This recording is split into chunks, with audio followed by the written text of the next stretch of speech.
In this video, I'm going to take a look at why your Google Ads efforts may be doomed from the very start. And I'm not going to talk about the usual things like account structure, campaign setup, match types, ad copy, etc. Instead, I'm going to take a step back and look at all the other business areas that you should be considering before diving headfirst into a paid search campaign. I mean, we see it time and time again that Google Ads can start delivering leads for a company, but when you actually start looking at the CRM data and the lead data and that feedback loop that we create, those leads aren't transitioning into revenue, which ultimately is the whole point in creating a Google Ads or paid search campaign in the first place. And in this video, I'm going to go through 3 core reasons why this happens. The number one thing that we see is business owners or marketers within the business don't have a strategy. It's a common misconception that Google Ads itself is a strategy. I mean, I've even been one of these people, but Google Ads is simply a tactic which allows us to deliver our company's messaging through a tool, that tool being Google Ads. Without knowing a competitive landscape, looking at the market and setting a strategic direction, you have very minimal insight to whether Google Ads is going to be effective for your business. Here's a great example from SparkToro of how this all fits together,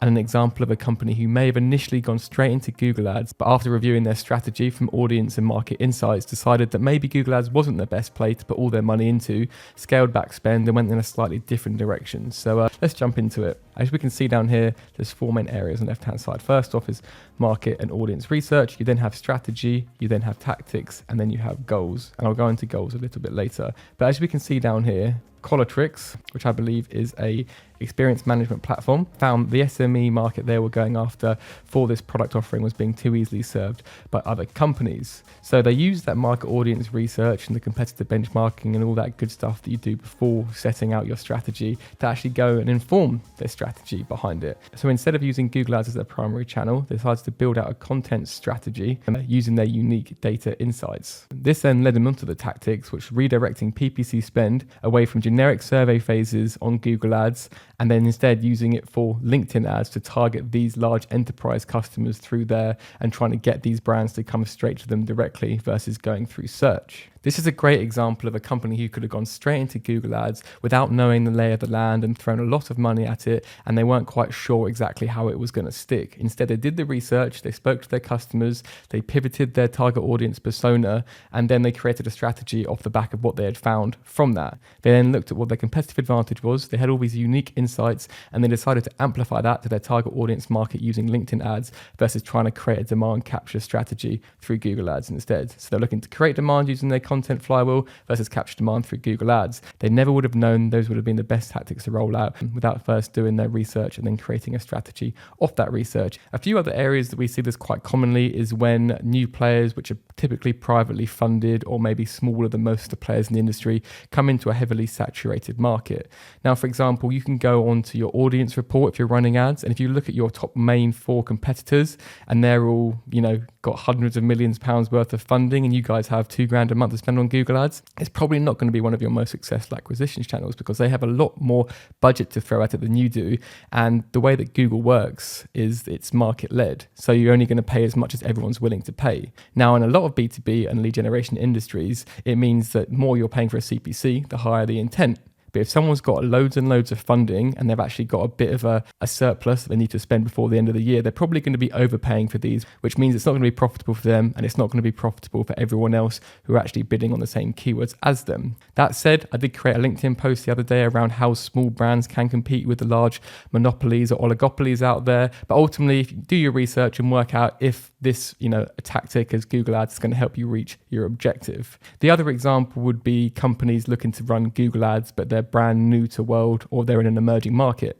They may not have much search volume behind the exact product at the moment. So running a full-scale Google and paid search campaign is going to be relatively tricky unless you have really good problem-focused content which converts them into product-aware customers. For example, Unbounce is a landing page software provider, but back in the day, if they had just bid on landing page software, no one was searching for it. No one knew what landing page software was or that it even exists. So instead, they created a content-led strategy based on guest posting and on programmatic display of getting the word out there, educating the market, and then people going straight to them as the leader in the industry. But if they hadn't done the audience research, looked at the keyword volumes, looked at the market trends, looked at what was going on in the industry, they may have just gone straight for and thought, we'll just bid on Google Ads. And even then, if Google Ads was executed flawlessly, then people would still blame the channel versus blaming the strategy. And that's one of the most important things about having a strategy, is someone can go away and implement a perfect paid search campaign,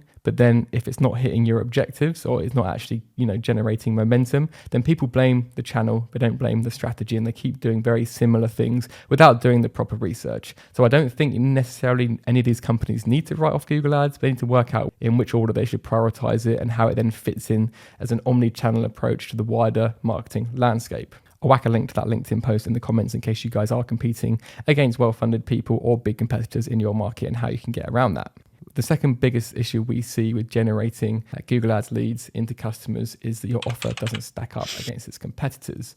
And again, this can kind of be done in the research phase, but it's going to be something which is a real-time feedback loop for you. And the way that Google Ads works is slightly different than a customer would come in from a referral or knowing you guys through brand. Someone will type in XYZ product or XYZ service. They'll click on the first one to however many results, 3 to 10 results maybe, and they'll go and fill out a form and just click on submit and wait for pricing to come back through. Now, you need to really be clear on whether in this situation you're competing against those people in search engines and the other companies in the search engines in your space. Are you competing with features? Are you competing with being more cost effective on price? Or do you have better customer service? You have to be very clear with how you follow up with those leads and how it stacks up against your competitors. For example, for us, we ranked number 1 in the UK for 18 months for the term SEO agency. And even though that's not Google Ads, it's still through search engine marketing, so a very similar dynamic. And what we found is we were competing against 2 or 3 different companies all the time, and they were always undercutting us on price, which turned out that the ICP and the people that we were going after weren't a great fit for ultimately who our clients were in the end, because we just focused on B2B and lead generation, not e-com,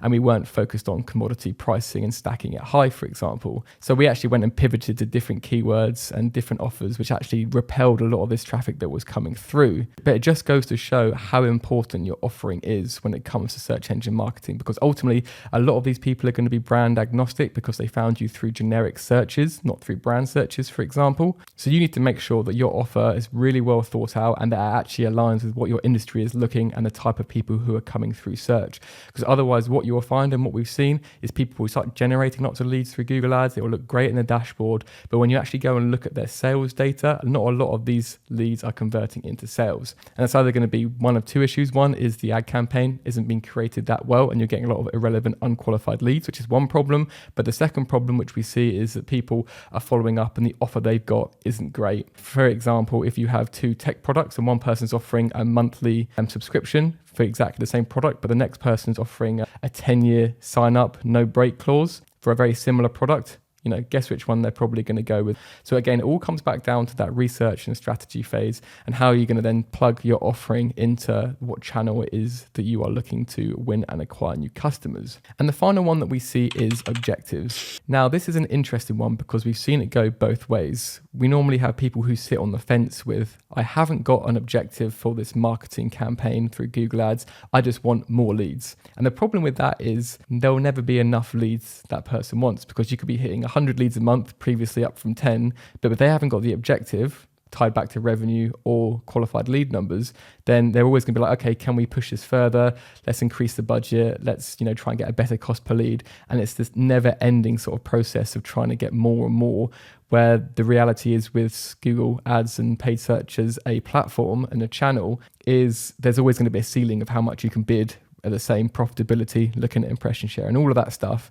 But ultimately, you're going to hit that ceiling at some point. So you can't keep getting more and more by doing the same thing. So you need to work out what your target is. And in that research phase, do the keyword research, do the sort of benchmark conversion rates, and look at ultimately what the upper ceiling is and create objectives from that and build that into your marketing plan. And if you have to build it out with more channels to be able to hit your lead targets, then that's something you need to know. Because if Google Ads can't hit your lead targets, then there's no point in it being your only channel, for example. The other side is the people who don't set objectives because they're new to the channel, they're trying it out for the first time. And we've actually seen this recently a few times. They'll start getting leads through and then they'll want to pause the campaign because they need to actually try and find the resource for people then to follow up with these prospects. Now, the problem with that is you'll then be a stop-start, a trickle-through effect. And because they weren't expecting any leads and they weren't expecting the throughput. They hadn't actually thought about things like the offer.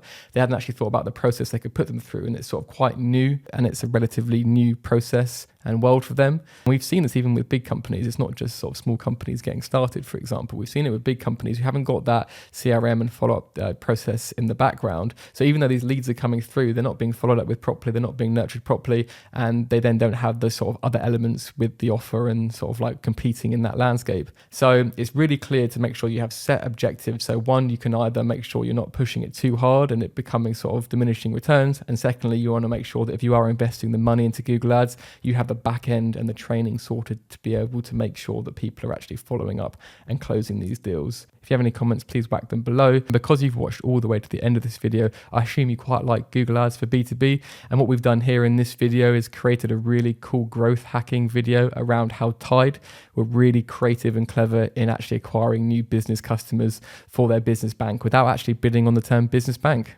which is really expensive. So I think you could enjoy that. But until next time, guys, have a great week.